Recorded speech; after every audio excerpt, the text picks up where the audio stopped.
interrogations au sujet de Notre-Dame-des-Landes, même si ça a été aussi l'objet d'un débat intense chez nous. Il y a une série d'arguments pour, ou plutôt d'interrogations pour lesquelles nous sommes indécis. La question consistant à ramener un équipement structurant vers l'ouest, mais avec des interrogations, est-ce pour la population locale, est-ce pour désengager les aéroports parisiens, est-ce que ça accompagne aussi un redéversement de la population d'Île-de-France sur le Grand Ouest, car cet aéroport est présenté par Jean-Marc Ayrault comme un aéroport qui sera celui du Grand Ouest. On peut s'interroger sur les potentialités en création d'emplois, on peut s'interroger aussi, surtout, par le fait qu'on a là un équipement structurant qui permettrait d'affirmer le rôle de la région sur un espace atlantique. Mais l'interrogation que je renverrai en échange, c'est est-ce que la Bretagne n'a pas à investir dans d'autres équipements structurants qui soient créateurs de davantage de richesses, donc d'emplois, donc de travail. Alors, il y a bien sûr toute la carte sur l'impact à l'égard des autres aéroports, mais la discussion l'abordera. Et je reviens sur cette logique de la pertinence des questions en matière de mode de transport. À un moment où les deniers publics sont rares, eh bien, ne faut-il pas aller vers le plus opérationnel? Et pour moi, à ce moment-là, le transport aérien ne l'est pas. On peut s'interroger sur les aspects financiers aussi, et notamment sur la collusion très forte des deniers locaux avec les formes d'affermage qui sont allouées à des sociétés privées et qui, aujourd'hui, font la démonstration que, notamment, c'est souvent vers des faillites, ou en tout cas des déficits financiers que cela conduit. Mais ce sur quoi je vais m'interroger beaucoup plus, sur les 5 minutes qui restent, eh bien, c'est la question, effectivement, d'aménagement du territoire. Car cette question, pour nous, est tout aussi essentielle que la stricte question de l'aménagement aéroportuaire de l'espace régional. Mona en a parlé, en a dit 2 mots. Première question, effectivement, la question de l'artificialisation.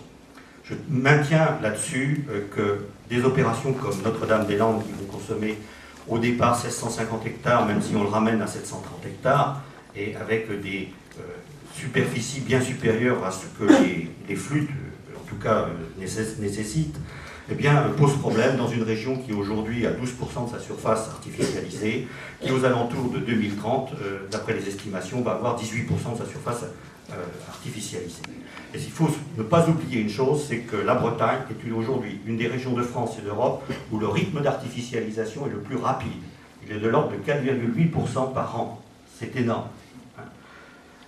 Et là, on a alerté là-dessus depuis longtemps, effectivement, et on peut s'interroger sur la pertinence de cette démarche. L'autre chose, c'est que la récente étude sur la croissance des aires urbaines, qui est sortie donc fin octobre par l'INSEE, montre que les agglomérations de Rennes, de Nantes sont dans le top de la dilatation, puisque entre 2007 et 2010, je crois, leurs surfaces urbaines, au cours des 10 dernières années, pardon, leurs surfaces urbaines se sont accrues de 50%, alors que la moyenne française est de 40%. Donc on est là sur des choses qui posent problème et qui montrent bien que ce sur quoi nous alertons depuis très longtemps, à savoir le début de réunification des aires urbaines de Saint-Malo-Rennes et Rennes-Nantes, eh bien, est un processus qui ne cesse de se réaliser. La distance séparant les 2 aires urbaines il y a 10 ans était de 60 km entre l'agglomération rennaise et l'agglomération nantaise, elle est aujourd'hui de 18 km. Donc on est là face à une question qui est forte, qui est celle du gaspillage des terres, et à un moment où il faut lutter contre l'étalement urbain, je trouve que cette opération qui est menée par les autorités est un très mauvais exemple donné au reste de la population de la région. Maintenant, impact en matière agricole. Bien, je crois que la question agricole est aussi forte. Aujourd'hui, l'emploi agricole ne cesse de se réduire à peau de chagrin, et pourtant l'agriculture devient fondamentale dans des sociétés qui sont en pleine mutation. On a besoin d'une agriculture. Là, dans le cas de Notre-Dame-des-Landes, d'après les chiffres que j'ai, c'est 50 agriculteurs qui sont touchés, donc ça veut dire à peu près entre 150 et 200 emplois directs et indirects qui seront éliminés de cette activité, à un moment où celle-ci joue un rôle d'emploi plus ou moins stable, mais surtout de veille d'éléments de veille de l'environnement et maintient aussi l'identité et la culture d'un territoire. Mais je vais revenir surtout sur la question de la métropolisation. Car pour moi, Notre-Dame-des-Landes, Eh bien, c'est un renforcement de la métropolisation à l'est de la région, et c'est un renforcement très notoire du déséquilibre ouest-est. Vous avez pu voir que tout récemment, on a fait passer une sorte d'appel justement contre cette métropolisation, et les réactions des élus de l'ouest, et notamment du nord-ouest de la région, ne se sont pas faites attendre. En effet, on vit dans notre région aujourd'hui, et là je vais faire une attaque un peu plus directe, sur le mythe de la métropolisation. Il suffit d'écouter les discours, par exemple, de l'agence d'aménagement de Rennes, l'Audiard, pour voir à quel point cette métropolisation est élevée au rang de culte. En effet, elle est conçue comme nécessaire pour avoir un effet d'entraînement sur toute la région, et il y a une très bonne plaquette qui est sortie en 2008 sur Rennes et la Bretagne, qui montre à quel point la méthode Coué fonctionne. Rennes, à croire cette plaquette, sauve la Bretagne de la faillite et de l'absence d'emploi. Elle est aussi, d'après cette logique, le moyen d'atteindre des niveaux supérieurs en termes d'activité, en cessant sans cesse d'accroître justement les concentrations humaines. Alors en réalité, nous géographes, et je ne suis pas le seul à le partager, mes collègues de Rennes, Jean Livreau, Guy Baudel, Rémi Alain, etc., le tiennent le même discours depuis des années, et je vais faire une référence encore plus ancienne. Nous sommes de plus en plus critiques à l'égard de cette métropolisation qui est l'expression d'un modèle marchand, continental et de polarisation. On sait aujourd'hui que les métropoles sont des éléments qui pompent les forces vives d'un territoire, notamment par l'émigration des jeunes, qui sont source d'inégalités sociales, voire de communautarisme, qui renforcent la spéculation foncière et immobilière, qui conduisent à des coûts d'infrastructures et d'équipements qui deviennent exorbitants, et qui déresponsabilise progressivement les citoyens des enjeux environnementaux de l'ensemble du territoire. Donc c'est un modèle aux logiques contraires aux orientations de développement soutenable que nous devons, il me semble, aujourd'hui adopter inéluctablement. La ville est nécessaire, il y a des seuils qui sont des seuils de performance de la ville. Loïs Laurent, par exemple, en tant qu'expert, a travaillé sur ces questions et estime qu'aux alentours de 200-250 000 habitants, une ville remplit sa fonction de performance et de qualité de vie. Au-delà, ce n'est plus le cas. Deuxième chose, donc, comme je l'ai dit, c'est l'application d'un modèle exogène, et continental et marchand. Alors, cette question-là est essentielle. Tout récemment, j'ai retravaillé sur des choses qui me tiennent à cœur, justement sur cette métropolisation. Et je me rends compte que ce mur qui est en train de s'ériger à l'est de la région n'est pas tombé par hasard. Il est porté très fortement par les responsables des agglomérations rennaises, nantaises et même d'un Grand Ouest. Ça correspond à une volonté délibérée du schéma de développement de l'espace atlantique qui a été défini à Porto en 2005 par la Conférence des régions périphériques maritimes d'Europe. Et ça, c'est pas neutre. Ce modèle est, à mon sens, contraire à l'espace, aux éléments identitaires et culturels portés par l'espace atlantique, mais on voit que la CRPM a défendu ce modèle via sa commission des villes, des métropoles de l'espace atlantique. Et on voit qu'il y a eu volonté à partir de 2005 de pousser à ce renforcement métropolitain qui, dans le cas de notre région, ne touche pas la péninsule à l'ouest, mais l'effleure dans la partie orientale, et notamment dans la partie Rennes-Nantes, où donc on voit ici s'opérer la mise en place de cette conurbation. Alors dans quel but? Sûrement dans le but de mieux s'arrimer à une Europe qui est continentale et dominante. Mais deuxièmement, ce que l'on voit très bien, c'est que la CRPM n'est plus cet organisme de contestation qu'il était au départ, est devenu un système de cogestion des politiques européennes et qui a adopté les logiques libérales ambiantes dans un processus d'imitation et d'un raccrochement aux dynamiques dominantes en Europe. Alors pourquoi pas, Mais en tout cas, ce qui est clair, c'est que ça renforce la mise en place de cette conurbation, voire d'une Californie bretonne auquel certains peuvent rêver, qui s'étendrait de Saint-Malo, de Saint-Malo à éventuellement presque La Rochelle et Bordeaux. Dans cette logique, on peut se dire même que Notre-Dame-des-Landes est mal placée. Il serait mieux placé entre Guémené-Penfao et Nozay. Et en tout cas, ça va conduire nécessairement à terme, même s'il y a des précautions en termes de ZDA, à une fusion des aires urbaines autour entre Rennes et Nantes, et à cette conurbation nord-sud. Alors, ça m'amène au dernier point, excusez-moi, je déborde peut-être un tout petit peu. Avantage de cette démarche, bien c'est que, je vais être méchant là avec le politique, ça permet de ne pas remettre en cause le pouvoir de chaque baronnie en abordant cette question-là. Ça permet d'esquiver la question de la réunification administrative de la Bretagne, car la réunification s'opéra sous la forme d'une réunification urbaine, sans oser poser le problème, donc Bretagne, 5 départements. Et on voit bien que, à l'inverse, cette démarche Notre-Dame-des-Landes, qui est pour moi maintenant indépendante des simples enjeux aériens, c'est, je dirais, une sorte de négation de l'originalité de notre région qui est fondée sur un modèle de ville moyenne, qui fonctionne en réseau polycentrique maillé tel que le demandait le schéma de développement de l'espace communautaire en 1999, et non pas dans l'application qui en est faite par le SDEA de Porto de 2005. Ça montre aussi l'incapacité, je dirais, du politique, et je termine, de porter un modèle de société différent et d'oser poser la véritable question d'un vrai projet d'aménagement régional original.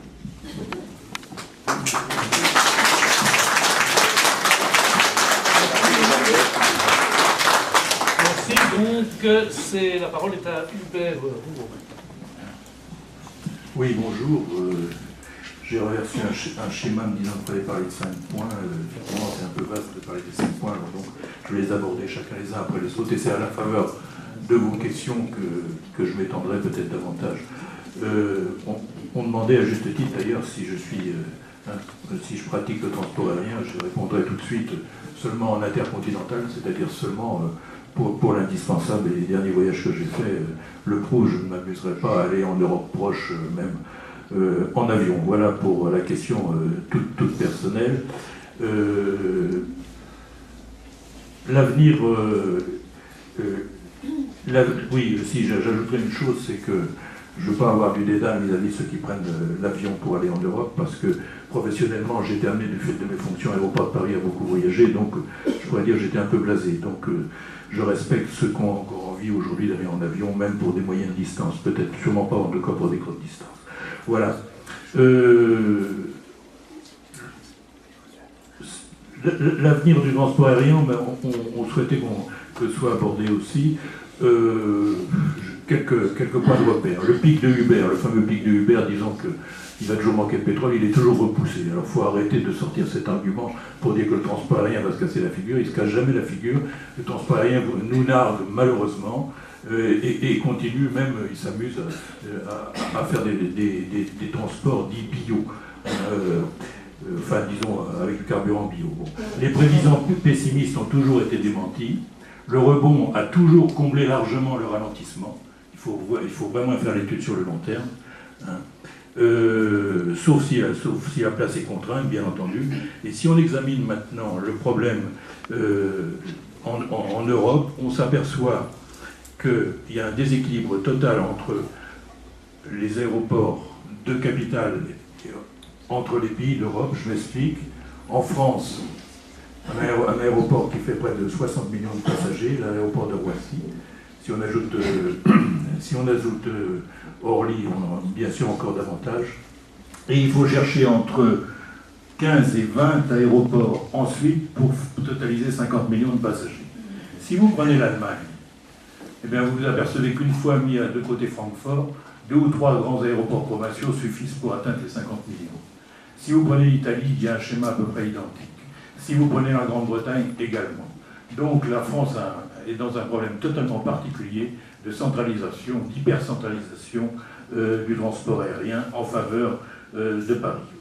Et dans ce contexte, moi je pense que l'évolution de Nantes est absolument à remarquer en ce moment comme quelque chose qui va dans le bon sens. Je me suis amusé à regarder la répartition par faisceau du trafic de Nantes, et je m'aperçois qu'il est parfaitement équilibré en ce moment, enfin disons parfaitement, qui va dans le bon sens de l'équilibre, puisqu'il y a 11% seulement de vols radial, 36% de transversal, et il y en a 25% pour l'UE, pour l'Union européenne, et 26% pour l'international qui n'est pas de l'Union européenne. Quand je compare avec les 9 autres grands aéroports régionaux, hein, je mets Paris à part, c'est peut-être la meilleure proportion qui existe actuellement parmi les aéroports. Donc, excusez-moi, je suis obligé d'aller vite si je veux balayer les 5 points. On a aussi prétexté dans une étude récente que les quotas de carbone allaient ajouter quelque chose à une décroissance toujours prévue et jamais arrivée du transport aérien. Bon, j'ai regardé un peu le dossier. Au niveau international, c'est pas possible d'avoir un accord. L'accord est européen, mais de toute façon, ça ne ferait une surcharge sur les tickets, par exemple, transatlantique aller-retour de 24 €. Nous ne faisons pas croire aux gens que c'est 24 € qui vont encore les dissuader. À chaque fois qu'il y a des petites augmentations comme ça, elles sont malheureusement supportées et ça ne change rien au transport aérien. Bon, le point 2, on nous demande d'aborder l'aspect centralisation. Mona a dit concentration ou déconcentration. Ça m'amuse parce que déconcentration, les professeurs de droit administratif vous disent attention, c'est appliqué aux institutions, tandis que la décentralisation, c'est à l'économie. Mais je dirais qu'elle n'avait pas tort, peut-être en se trompant, parce qu'effectivement, il faut déconcentrer le pouvoir de la DGAC, de la Direction Générale de l'Aviation Civile, qui est vraiment un pouvoir administratif hyper concentré, hyper favorable à l'hégémonie d'Air France, donc qui déséquilibre totalement la gestion du transport aérien en France. Hein. Pensez que la région parisienne, qui représente 2% de la surface de la France, 18% de la population et 25% du produit intérieur brut, hein, monopolise donc un transport aérien qui est totalement disproportionné, puisque Paris fait plus de 70% du trafic. Ça dépend si on prend l'international ou pas. Si on prend le fret, c'est quasiment 100%. Hein. Et j'ai lu dans un papier une intervention de Michel François disant on est en train de se disputer pour 5% du trafic. C'est même pas 5% du trafic national, Michel, c'est 2%. Donc Nantes représente 2% du trafic national. Voilà. Alors, cette hypercentralisation parisienne, et donc elle a son reflet dans l'aérien, centralisme exacerbé, une hégémonie d'Air France. Bon, on demande quelle est ma position vis-à-vis de cette centralisation. Je viens de la donner, mais je dirais que par expérience, voilà comment je m'y suis attelé. Excusez-moi, je vais donner quelques détails.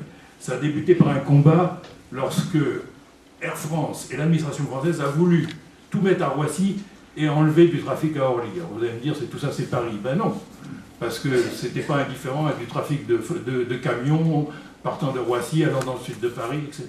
Donc ça commence comme ça. On veut tout mettre à Roissy et en enlever à Orly. Heureusement, on a gagné ce combat. Je pourrais donner des détails à ceux que ça intéresse. Bon, et c'était le fameux projet Guesso. Hein. Ensuite, Jean-Paul Guesso. Bon, ensuite, ma démarche, ça a été évidemment ma démarche en tant que professionnel, de regarder un peu ce qu'il y avait au niveau de la décentralisation. En tant que détaché près de l'Union européenne, j'avais déjà eu une expérience me disant de me méfier des nouveaux projets aéroportuaires. Parce que vraiment, on fait n'importe quoi en Europe. Hein. Il y a vraiment, je pense à un projet en Calabre, je pense à un autre projet à la frontière belge. J'ai lutté, lorsque j'étais conseiller technique au ministère de l'Environnement, contre la création de l'aéroport d'Angers. J'ai pas eu gain de cause parce que tous les autres étaient pour. Et c'est cette démarche, je dirais, un peu, reconnaissez-le, un peu objectif, parce que vraiment, j'ai toujours été réticent vis-à-vis des constructions de nouveaux aéroports qui m'ont amené petit à petit à dire que la décentralisation pouvait et devait passer par le report d'une grande partie du trafic parisien vers les aéroports régionaux, donc vers un projet nantais, parmi d'autres. Ne faites pas dire ce que je ne dis pas. Nantes n'est pas le troisième aéroport parisien, c'est un élément d'échapper au projet du troisième aéroport parisien. Car il vient d'y avoir un colloque ville-aéroport près de Paris, et dans les conclusions, malheureusement, on reparle du troisième aéroport parisien, on reparle de 2 pistes supplémentaires à Roissy, ce qui ferait 6 pistes. Voilà où on en est aujourd'hui, dans un déséquilibre attendu, auquel l'aéroport de Nantes peut apporter une partie, je dis bien une partie du remède. Ma position vis-à-vis du NDDL, parce qu'à ce moment-là, on va me répondre, un nouvel aéroport à Nantes, oui, mais on peut utiliser l'actuel. Alors là, je ne vais pas être long, parce que ça viendra sûrement dans les interventions suivantes. Moi, qui observe le dossier depuis 10 ans, pratiquement tous les arguments, je dis techniques, hein, je ne parle pas des arguments type ceux de M. Le Bailly sur l'aménagement du territoire, que je respecte et que je connais mal. Ces arguments-là, sur l'équilibre des métropoles, j'en discuterai pas pour l'instant. Par contre, tous les arguments techniques qui ont été avancés, au fur et à mesure que je les examinais, ils ne tenaient pas la route. Toutes les prévisions étaient démenties par les faits.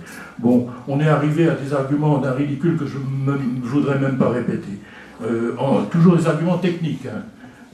Donc, petit à petit, bien en observant ça, je me suis dit que finalement, si cette affaire était si mal défendue, c'est peut-être qu'il y avait quand même de bons arguments pour la soutenir. Et oui, j'ai encore une minute ? Bon, excusez-moi. Qu'il y avait des arguments pour la soutenir. Et puis il y a une chose qui m'a beaucoup déplu dans cette histoire de Notre-Dame-des-Landes, c'est que lorsque j'ai été désigné par un organisme pour prendre position dans le débat public à Rennes, j'ai tout de suite été en but à une hostilité, mais vraiment, je me suis demandé si on ne tournait pas au terrorisme idéologique. Hein. Quelqu'un m'a dit une tyrannie idéologique. Il ne fallait pas parler, je n'avais pas le droit de parler. On est venu me dire que je ne devais pas parler. Bon, bon,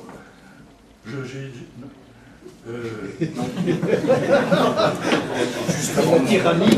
C'est la tyrannie idéologique. C'est la tyrannie. Le schéma aéroportuaire breton, on va en reparler. Oui, Moi, bien avant que l'UDB se prononce en janvier sur l'éventualité de garder seulement 2 aéroports, Nantes et Brest, je l'avais déjà écrit dans d'autres publications. C'est absolument la solution vers laquelle on doit s'orienter. Et pour finir, il y a une dernière question. Je vais être exhaustif, hein, je vais brimer personne. La vision du transport aérien en Europe, bon, moi j'ai des propositions très claires sur ce que les institutions européennes doivent faire. Je sais ce qu'elles ont dans les cartons et je sais ce qu'elles pourraient ressortir en faveur d'une défense de l'environnement en matière aéroportuaire. La France n'aurait qu'à appliquer toutes ces mesures, bien entendu, mais elle pourrait faire mieux en ce qui concerne Charles de Gaulle, c'est-à-dire bloquer le trafic de Charles de Gaulle au fur et à mesure que des lignes s'ouvriraient en province. Voilà. Merci. Ouais.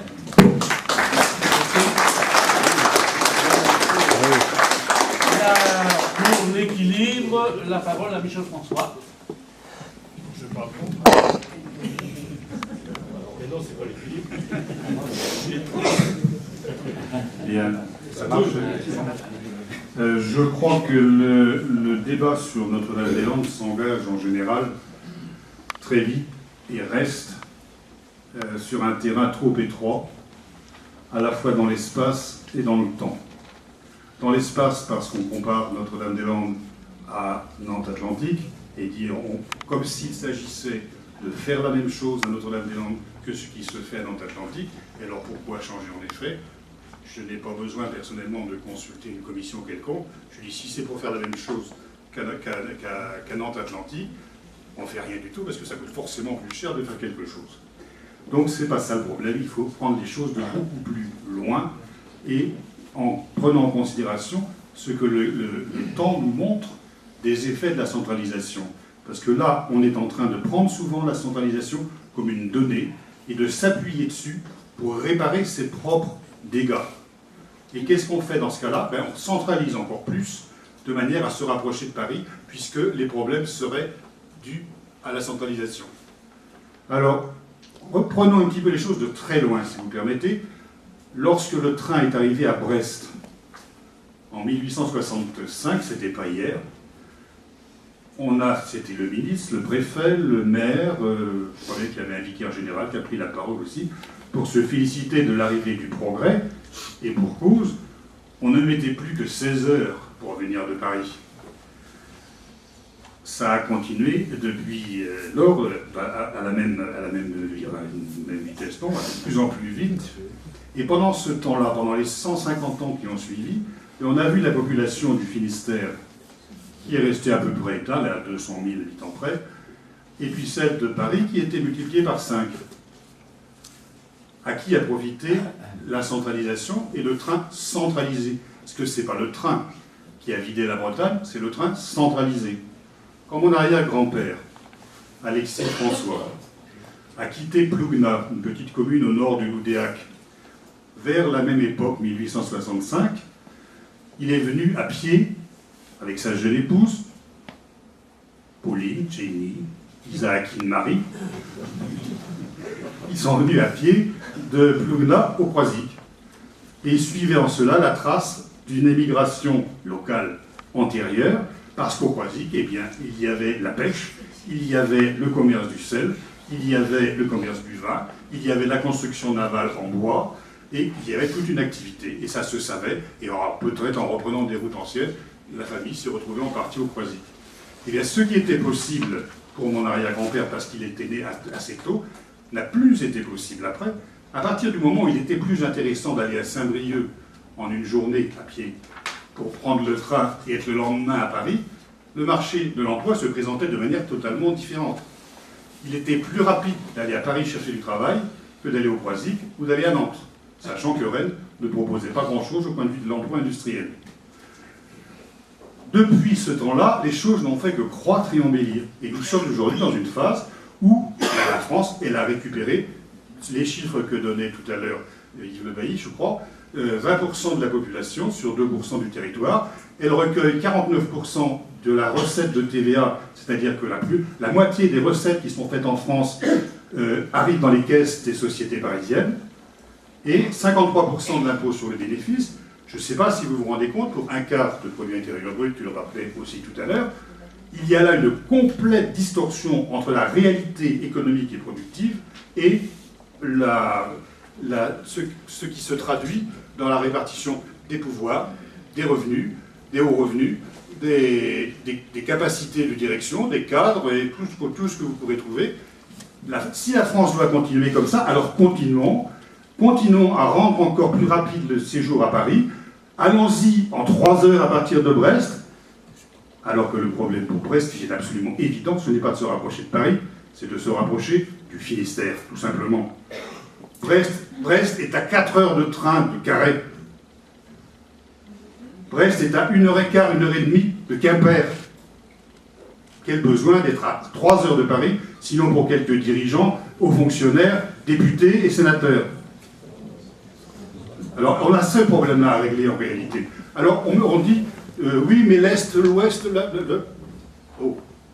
la Bretagne a perdu, pendant que mon arrière-grand-père commençait ses voyages, il est parti à partir de ce moment-là, 30 personnes par jour, à peu près, avec sa petite valise pour prendre le train pour Montparnasse, ou éventuellement quelques autres endroits. 30 personnes par jour, ça ne le voyait pas.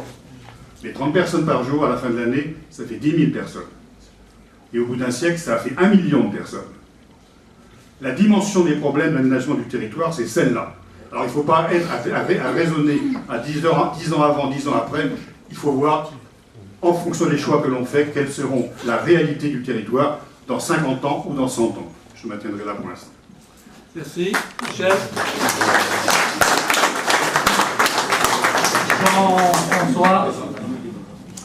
Oui, bonjour à tous. Je vais un peu m'écarter des chemins pris par mes camarades de table tout à l'heure. Donc mon regard, moi, sur RTL, Notre-Dame-des-Landes, particulièrement, est celui d'un citoyen, d'élu aussi, d'une petite ville, Redon, éloignée de 50 km de l'aéroport ou du projet d'aéroport. Donc je ne suis moi-même ni expert, ni un spécialiste de l'aménagement du territoire, ni même un élu qui a été en charge de ce dossier. Je ne suis pas non plus franchement un utilisateur de l'avion, tout simplement pour des raisons budgétaires. J'ai 4 enfants, un budget serré, et puis j'ai pas non plus envie de cautionner, je dirais, un petit peu cette mode des vols low cost, etc., pour prendre des voyages un peu bas de gamme. Donc voilà, vous pourriez me dire, qu'est-ce que je fais à cette table pour parler de Notre-Dame-des-Landes? Eh bien, je suis resté moi-même dans une position un petit peu d'observateur, et notamment des discours politiques tenus depuis 10 ans. Alors, observateur des discours, notamment au pays de Redon, ville de Redon, et puis communauté de communes, donc par tous les hommes et femmes politiques du pays. Alors, j'avoue avoir été un temps pour cet aéroport. J'étais sensible aux arguments de l'UDB, que défend très bien Michel François, depuis très longtemps d'ailleurs. Un 3e aéroport à Paris, finalement, pourquoi serait-il pas implanté en Bretagne à la place de saturer une nouvelle fois la région parisienne? Donc j'étais assez convaincu de ces arguments, vus de loin, je dirais. Je suis moi-même convaincu aussi que Paris capte l'essentiel du trafic et capte trop de capitaux, comme vient de le dire Michel François. Sa construction, je me suis dit aussi, j'ai écouté les camarades de l'UDB il y a une dizaine d'années, donc engendrerait vraisemblablement une activité donc digne de compenser donc, cette influence parisienne, et puis peut-être, pourquoi pas, petit à petit, en étant implanté entre Nantes et le reste de la Bretagne administrative, finirait par nous entraîner dans une réunification économique, faute d'être encore politique. Donc voilà, j'étais dans cet état d'esprit. Et puis, assez rapidement, il y a des choses qui m'ont gêné quand même, parce que je me suis aperçu que le discours qui était tenu par les responsables du Pays de Redon, eh bien, était à peu près le même sur Notre-Dame-les-Landes que sur les 4 voies. Il fallait désenclaver, qui n'a pas entendu ça dans son coin de Bretagne, désenclaver, le mot phare, je dirais le mot magique par définition, il fallait désenclaver le Pays de Redon. Et donc les 4 voies, et Notre-Dame-des-Landes contribuerait de manière importante à ce désenclavement. J'en tiens pour preuve le discours du maire de Redon, qui est pourtant un regard assez distancié sur les choses, en tant que professeur de philosophie. Il nous a dit il y a 2 ans théoriquement, il nous a dit il y a 2 ans dans un tract que le Pays de Redon bénéficierait à lui-même de 1000 emplois créés par Notre-Dame-des-Landes. Et donc c'est un sentiment très fort parmi les élus d'avoir en fait un côté un petit peu magique comme ça. Donc on va charger, finalement on s'est aperçu que Notre-Dame-des-Landes était chargée d'un affect et puis très important. On avait affaire à une croyance un peu, pour ma part, qui était complètement irrationnelle. Alors moi, quelques amis, on s'est un petit peu mobilisés, on s'est dit eh bien allons au charbon, essayons d'en débattre dans les assemblées diverses du pays, y compris au niveau des communes. Et puis là, on s'est heurté quand même à un mur, je dirais, un mur idéologique, comme je vous en parlais tout à l'heure.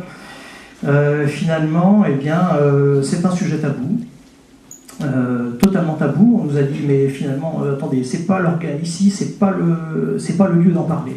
Bon, il n'y a jamais eu un lieu où on pouvait sereinement en parler au Pays de Redon. Il y a bien eu une réunion de la CIPA qui avait réuni quand même pas mal de monde au cinéma Manivelle.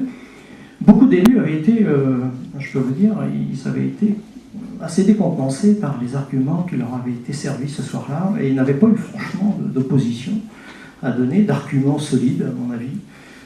Et on en a rencontré après plusieurs qui nous ont dit ah oui, c'était vraiment intéressant. Et 6 mois après, tout était rentré dans l'ordre, on ne reparlait plus de Notre-Dame-des-Landes, c'était un peu oublié.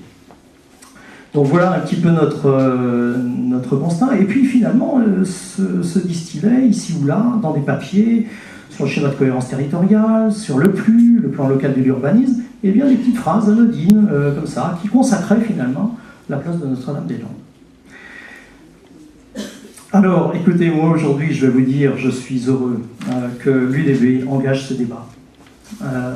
Parce que eh bien, nous y avons, nous, peut-être du côté de Redon, essayé de contribuer à ce que émerge enfin un espace de discussion, un espace de débat pour mettre tout à plat, toutes nos représentations, les chiffres, le budget, on va en parler tout à l'heure, et puis eh bien, peut-être de ces constats, de ce débat partagé, eh bien, surgira, je dirais, peut-être une vérité, en tout cas, on se rapprochera peut-être d'une position consensuelle, parce que je trouverais dommage que l'UDB s'écharpe sur ce sujet, parce qu'on a des valeurs partagées communes qui sont fortes, qui doivent nous rassembler et non pas nous diviser.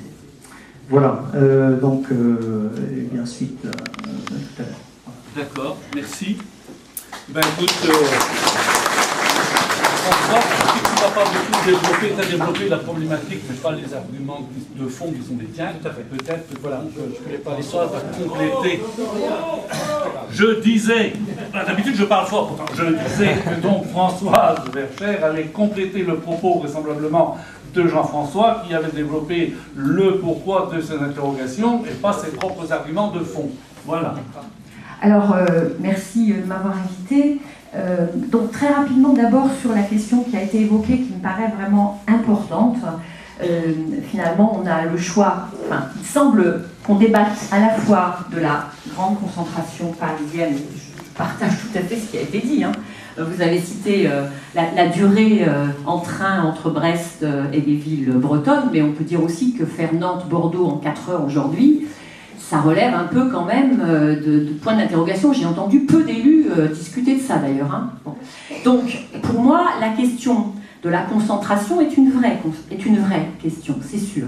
Mais la question qui a été soulevée du choix qu'on a entre finalement concentrer tout à Paris, ou bien concentrer tout sur 3 ou 4 pôles, et d'un autre côté choisir un réseau polycentrique maillé, ça, moi je suis plutôt là-dessus. Bon, donc le débat de Notre-Dame-des-Landes transcende évidemment seulement des questions aujourd'hui de coûts dont on va parler, de dégâts environnementaux, de bruit, de tout ce qu'on veut, hein. Donc à mon avis il y a ce choix-là, et je trouverais dommage que défendant à juste titre la déconcentration ou dénonçant le centralisme parisien, vous choisissiez un modèle finalement un peu identique mais local, c'est-à-dire 2 aéroports, Brest, Notre-Dame-des-Landes, et puis le reste du monde en Bretagne ira là. Donc c'est une vraie question. Est-ce qu'on peut aller vers effectivement un réseau maillé, polycentrique? Personnellement, je suis plutôt là-dessus. Alors après, je ne suis pas spécialiste de l'aviation, de l'aéronautique, et très honnêtement, je ne suis pas non plus devin. Parce que je voudrais bien savoir qui aujourd'hui, dans la crise dans laquelle nous sommes, est capable de savoir exactement ce qui va se passer. Et sur le trafic aérien mondial, et sur le coût du pétrole. Alors moi je ne suis pas d'accord avec ce que vous avez dit, hein, le peak oil est passé, simplement après, il y a toujours du pétrole, mais à quel coût? Ça c'est une autre affaire. Bon, donc je ne lis pas dans l'avenir et je suis incapable de savoir ce qui va se passer. Je ne dis pas non plus, je ne l'ai jamais dit, que nous allions demain nous vêtir de peau de bête, être éclairés à la bougie et reprendre la marche à pied pour faire Brest, je ne sais plus quoi, le Croisic. Je n'ai jamais dit ça, donc il m'arrive de prendre l'avion pour des grandes distances, etc. Donc que les choses soient claires, je ne dis pas demain il n'y a plus d'avion, demain on marche tous, et donc c'est pas l'idée, hein. Voilà. En revanche, je crois qu'effectivement il n'y a pas un avenir radieux, et c'est le moins qu'on puisse dire dès qu'on ouvre sa radio tous les matins, ni pour les affaires en général, ni forcément pour les vacances très loin, ni pour les joyeux retraités, car je ne sais pas qui aura une retraite dans quelques années. Bon, donc il me semble que nous sommes dans un contexte extrêmement incertain. Et c'est sur ce contexte incertain que le projet de Notre-Dame-des-Landes me paraît un pari extraordinairement risqué, que l'on continue à tenir contre vent et marée, alors même que le monde continue, me semble être ébranlé sur ses bases autour de nous. Voilà. Donc pourquoi me semble-t-il inutile aujourd'hui? Alors il y a 3 choses que je voudrais développer, mais peut-être pas toutes dans la même partie. C'est un projet coûteux, c'est un projet destructeur, et au bout du compte tenu de l'existence de Nantes Atlantique, c'est un projet aujourd'hui inutile pour moi. Je voudrais insister d'abord comme premier point sur le fait qu'il y a mal donne depuis le début sur ce dossier, puisque contrairement à ce qu'on aurait pu peut-être présenter, jamais Notre-Dame-des-Landes n'a été présenté en disant on fait l'aéroport gigantesque, voilà, parce qu'on trouve que c'est mieux, et puis du coup on ferme, tac, tac, tac, tac, tac. Le seul qui ait dit un jour qu'il fallait fermer Angers, c'est Patrick Maréchal. Là, il y a eu une telle levée d'ailleurs bah si, tout de suite. Ça n'a pas changé mon avis. Mais ça ne change pas ton avis, mais ça n'est pas comme ça que ça a été présenté. Il n'y a pas d'avion, c'est pas. Ça n'a pas été comme ça que ça a été présenté. Bon. Donc, le projet a été présenté de manière biaisée. De temps en temps, c'était le 3e aéroport parisien, de temps en temps, c'était le futur aéroport de l'Ouest, mais aujourd'hui, celui qu'on fait, je suis désolée de vous dire, c'est le clone de Nantes Atlantique, celui qu'on veut réaliser, dont les travaux sont censés démarrer en 2014. C'est le clone, c'est-à-dire qu'il y a certes une piste de plus, mais les 2 pistes sont plus courtes que celles de Bougnay. Et aujourd'hui, les 530 millions, c'est ça? Patrick, tu connais les chiffres mieux que moi. 530 millions ne font pas l'aéroport du Grand Ouest qu'on nous avait vendu, capable d'accueillir des vols transcontinentaux et l'Airbus A380, pas du tout. Avec cette somme-là, on refait Bougnay. On le refait même tellement bien qu'on artificialise pour remettre des parkings au sol, à l'horizontale, car c'est ça qui fait une grande partie de la rentabilité aujourd'hui des aéroports. Bon, donc ça c'est quand même un point capital. Donc je pense, moi, qu'il y a un problème de clarté dans les objectifs. Bon. Et donc, moi je ne suis pas spécialiste, je vous le dis. Je pense que peut-être le trafic aérien continuera à croître, peut-être pas, peut-être qu'il se stabilisera, peut-être que demain on dira que effectivement la concentration à Paris n'est plus possible et qu'il faut déconcentrer sur Nantes, Lyon et d'autres aéroports. C'est pas ce qu'on voit, hein, parce qu'il y a le barreau TGV qui va effectivement encore rapprocher de Roissy. C'est pas non plus la logique des compagnies aériennes. Alors moi je veux bien que soudain les politiques qui ne sont pas capables de mettre au pas les banques soient capables de dire aux compagnies aériennes « Ah non mais c'est pas là que vous allez aller, hein. On va vous dire que le hub, vous allez le faire à Notre-Dame-des-Landes. » Ça serait une première dans le monde que les politiques réussissent à dire aux compagnies aériennes ce qu'elles doivent faire. Hein. Donc moi je n'en sais rien, mais ce que je sais, c'est que, accroissement ou pas accroissement, Nantes Atlantique est tout à fait capable de supporter aujourd'hui un accroissement du nombre de passagers, ça c'est évident, un accroissement aussi du nombre de mouvements. Et c'est tout ça dont on peut parler dans le détail. Alors, je ne sais pas où j'en suis en temps, si j'ai encore du temps, je commence par un argument, si vous voulez, sur les 3, parce que j'ai dit destructeur, coûteux et inutile. Donc destructeur, je vais reprendre, parce que c'est un des points importants, sur l'histoire des terres agricoles. Alors on ne va pas se bagarrer sur les surfaces. Personne dans les opposants n'a dit qu'on allait artificialiser 2000 hectares. Non, bah, peut-être, mais bon. De votre côté aussi, il s'est dit beaucoup de bêtises et beaucoup de mensonges. Hein. Donc personne ne dit qu'on va artificialiser, c'est-à-dire bitumer. Ça, c'est évident. Mais il n'empêche qu'il y a bien 2000 hectares de terres impactées aujourd'hui, de terres agricoles. Et surtout, ce que je voudrais dire, alors, le nombre d'exploitations, c'est 80 exploitations impactées, 15 qui disparaissent, 35 qui n'ont aucune visibilité économique, et quand on dit mais c'est pas grave, on vous redonnera des terres, non, on vous redonnera pas des terres, parce qu'on ne redonne de terres à personne, hein. Les terres sont cultivées, et le nombre de friches dans l'agglomération nantaise n'est pas tel qu'ils permettent de modifier les choses, parce que ce ne sont pas les mêmes terres. Et le point sur lequel je m'arrêterai par rapport à la destruction environnementale et agricole, c'est que nous avons là un bocage extraordinaire. C'est-à-dire, nous avons, alors je veux bien le reconnaître, grâce au fait que des gens, il y a 40 ans, pensaient que le Concorde allait faire Notre-Dame-des-Landes, New York tous les jours, on a acquis des terrains et on n'a pas remembré. Et donc, nous avons aujourd'hui un bocage d'une richesse extraordinaire. Ça fait maintenant des années qu'on sait tous les dégâts qu'a provoqué la destruction du bocage. On a là l'exemple de ce qui a été gardé grâce finalement à peut-être une vision démesurée mais ancienne, et c'est ça qu'on veut détruire aujourd'hui en disant « Ah bah on avait prévu de le détruire, alors on va pas le garder maintenant ». Non mais c'est ahurissant, alors que partout ailleurs on replante des haies, on dit il faut de pour la faune et la flore, pour la richesse, pour l'agriculture, on veut une agriculture paysanne à taille humaine, on l'a ici et on va la détruire. Donc cet aspect-là me paraît déjà extrêmement problématique. Mais il y a bien d'autres arguments à suivre. Merci. Merci, François.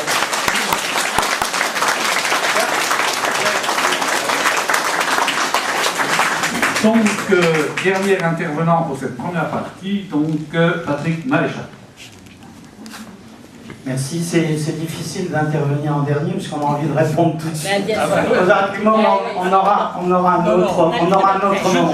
Donc, puisque personne ne l'a fait, je voulais juste rappeler très, très vite, quitte à prendre sur mon temps de parole, un peu l'historique de l'affaire, hein, un petit peu des dates, parce que vous ayez ça en tête. C'est à partir de 1965 que des premières investigations sur des sites possibles pour un futur aéroport à venir dans les décennies qui suivent ont commencé à être faites.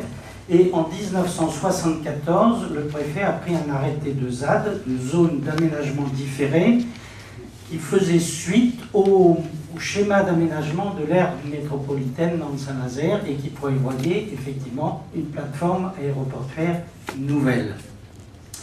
C'est 20 ans plus tard seulement que le dossier a été relancé au fur et à mesure du constat de l'évolution du trafic aérien sur la plateforme de Nantes Atlantique, donc en 1995, relancé par les collectivités locales, toute dimension et toute sensibilité politique confondues.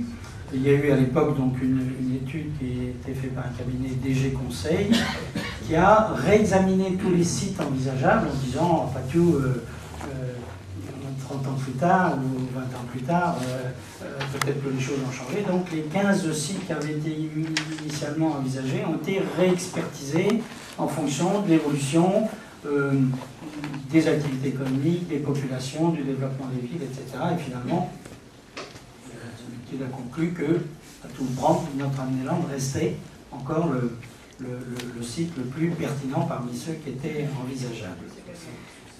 À cette époque-là, également ont été tracées des perspectives d'évolution du trafic. Donc 1995 sur une projection 2010, 2015, 2020.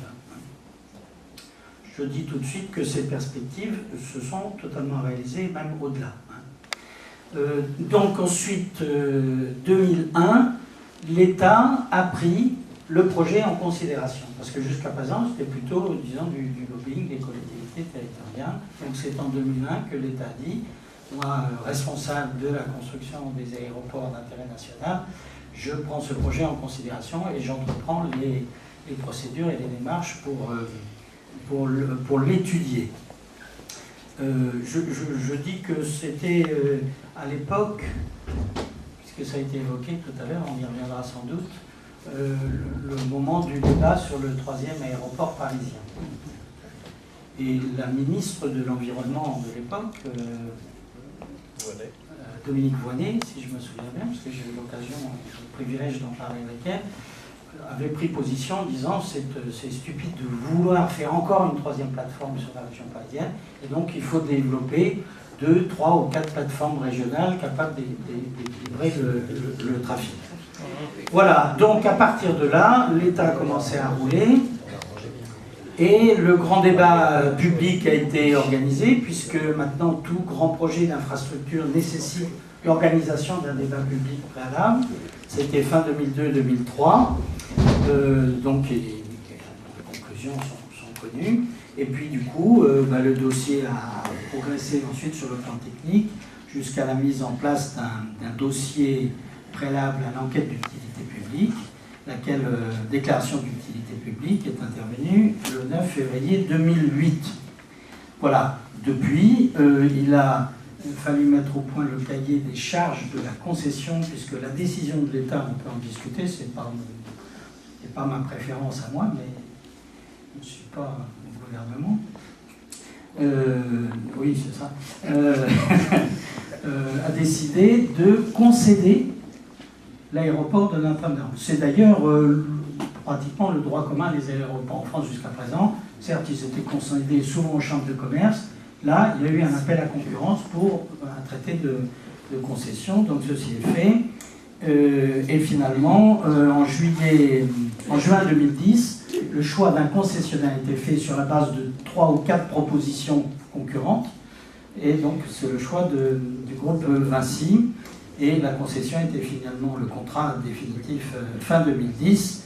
Voilà, et à partir de là, les travaux les études plus détaillées, les travaux vont se dérouler de façon plus intense à partir de 2014 pour une ouverture en 2017. Je voulais rappeler tout selon le processus. Cette période a été jalonnée, toutes ces 40 années quasiment, a été jalonnée de nombreux débats et de nombreuses délibérations dans de très nombreuses collectivités publiques.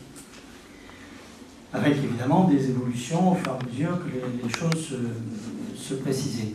Je dois dire d'une part que, en tout cas, ayant été élu comme Michel à la ville de Nantes puis au Conseil général, je dois dire que depuis que je suis ce dossier, toutes les grandes collectivités ont pris position pour le projet, y compris en région de Bretagne, au fur et à mesure que le projet se précisait. Et d'autre part, tous les recours légitimes en démocratie contre le projet, pour vice de forme, pour ceci, pour cela, contre la déclaration d'utilité publique, tous ces recours ont été rejetés. Bon, c'est une réalité, il y a eu les enquêtes, il y a eu les débats, il y a eu les débats publics. On peut trouver que la démocratie est une création continue qui peut remettre en cause en permanence les décisions antérieures, mais je vous tenais à rappeler ça. Alors, rapidement, pourquoi, au fond, et je parle à titre personnel aujourd'hui, pourquoi faut-il transférer l'aéroport de Nantes Atlantique? 3 raisons fondamentales pour moi. La première, c'est que, qu'on le veuille ou non, l'évolution constatée du trafic fait que le site actuel ne sera plus pertinent à une échéance relativement rapide. Non seulement par la capacité d'accueil des pistes, parce que ça c'est peut-être le facteur le moins limitant, on peut sans doute faire poser beaucoup plus d'avions sur une piste donnée, mais pour la dimension des aérogares, pour la dimension des parkings, enfin pour tout un tas de raisons, et il ne faut pas là-dessus raisonner évidemment en termes de je prends le total des passagers, je divise par 365 et je dis que ça fait tant par jour et que c'est pas énorme, etc. Puisque dans tous les phénomènes de transport, le problème des pointes est très important. Les gens voyagent plus le matin et le soir qu'en milieu de journée, plus à certaines périodes de l'année qu'à d'autres. Et donc, c'est ces phénomènes qu'il faut regarder. Et c'est pour ça que souvent des chiffres qui ont été avancés n'ont pas beaucoup de signification si on ne regarde pas la réalité de saturation assez proche de Nantes Atlantique. Deuxièmement, deuxième raison qui me font souhaiter ce transfert, c'est que cet aéroport aujourd'hui actuel est dans la ville. Et Françoise Vercher le sait mieux que personne, parce qu'elle s'est battue pour faire insonoriser le collège de l'industrie avec les difficultés. Tu ne le voulais pas d'ailleurs. On connaît, mais j'ai accepté. Oui, bah, ça a été dur. Ça a été dur, mais comme c'était moi qui décidais, la décision était prise. Ça a coûté 3... Ben oui, bien sûr, c'est moi qui propose à l'Assemblée, qui vote en général. Voilà. Deuxièmement, non. Démocratie, mais potentiellement. Oui, c'est ça. Donc le site actuel, avec des nuisances sonores importantes, sur environ 40 000 personnes qui sont survolées, des contraintes urbanistiques, puisqu'au fur et à mesure du développement du trafic, le plan d'exposition au bruit, qui est une définition légale et qui est modifiée régulièrement, va s'étendre sur une partie relativement importante de l'agglomération nantaise, d'où des contraintes évidemment de construction, d'évolution des logements, etc.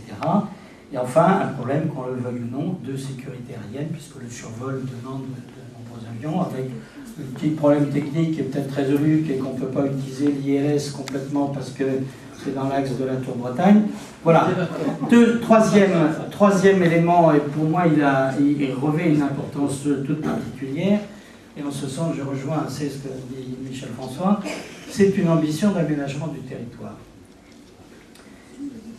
C'est une ambition d'aménagement du territoire localement pour le territoire de la loi Atlantique, puisque son positionnement au nord sera évidemment beaucoup plus équilibrant pour l'ensemble du développement du nord du département, y compris la banlieue de Redon. Mais c'est surtout une ambition d'aménagement du territoire pour l'ensemble de la Bretagne, disons-le, et des départements limitrophes. Voilà, pourquoi? Parce que, rappelons-nous quand même que notre péninsule armoricaine, et c'est vrai, on va me gausser sur le terme de désenclavement, mais est quand même assez loin d'un certain nombre de centres de flux de décision, d'évolution économique ou scientifique. Et donc, rappelons-nous que depuis longtemps, la Bretagne s'est battue pour obtenir des infrastructures qui lui permettent de jouer son rôle en France et en Europe. Je ne vous rappellerai pas la prise de la sous-préfecture de Morlaix par Alexis Gourvenec, suivie en 62 de la bataille du rail, c'est-à-dire obtenir enfin des tarifs ferroviaires qui permettent à la production bretonne de pouvoir accéder au marché européen, en tout cas français, dans de bonnes conditions.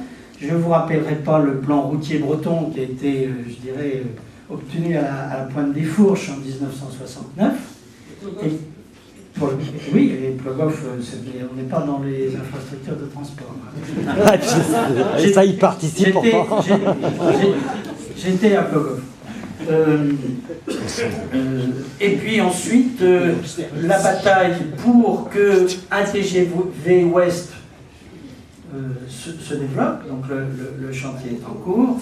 Et aujourd'hui, je pense qu'il y a une grande coordination des efforts des différentes collectivités pour que cette plateforme plus moderne à vocation internationale puisse être au bénéfice de l'ensemble de la Bretagne et de l'Ouest globalement. Je dis l'ensemble des collectivités. Je vous rappelle que la région administrative bretonne a évidemment été tout à fait favorable à ce projet et qu'elle a décidé d'apporter un quart des contributions des collectivités territoriales, puisque c'est à peu près un quart des passagers de Nantes Atlantique qui viennent du Morbihan, de l'Ille-et-Vilaine, du Finistère et de Côte d'Armor. Une moitié vient de Loire-Atlantique et le reste des autres départements. C'est l'heure ? Voilà, donc ensuite, dans un second temps, je vous dirai ce que je pense des arguments qui ont été avancés contre le projet.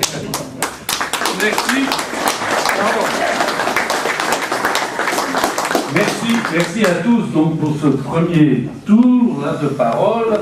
Donc on repart, là on n'a que débordé de 10 minutes, c'est pas bien grave, mais là désormais quand même pour le second tour de parole, les intervenants qui vont se répondre entre eux, soit, ou bien se répondre ou pas, ou ils ont le choix de développer un de leurs arguments essentiels qu'ils n'ont pas pu développer suffisamment, de développer un argument nouveau, ou en même temps, et où d'ailleurs c'est pas contradictoire, de répondre à telle ou telle argumentation des autres intervenants. D'accord ? Et donc là, je leur demanderai quand même, pour ne pas trop quand même déborder, parce que sinon on va être pris par le temps, essayer alors de respecter comme la règle des 7 minutes, le 7 étant, comme vous le savez, un nombre sacré, je ne sais pas si c'est chez 7, d'ailleurs, peu importe. Donc, Yves, à toi.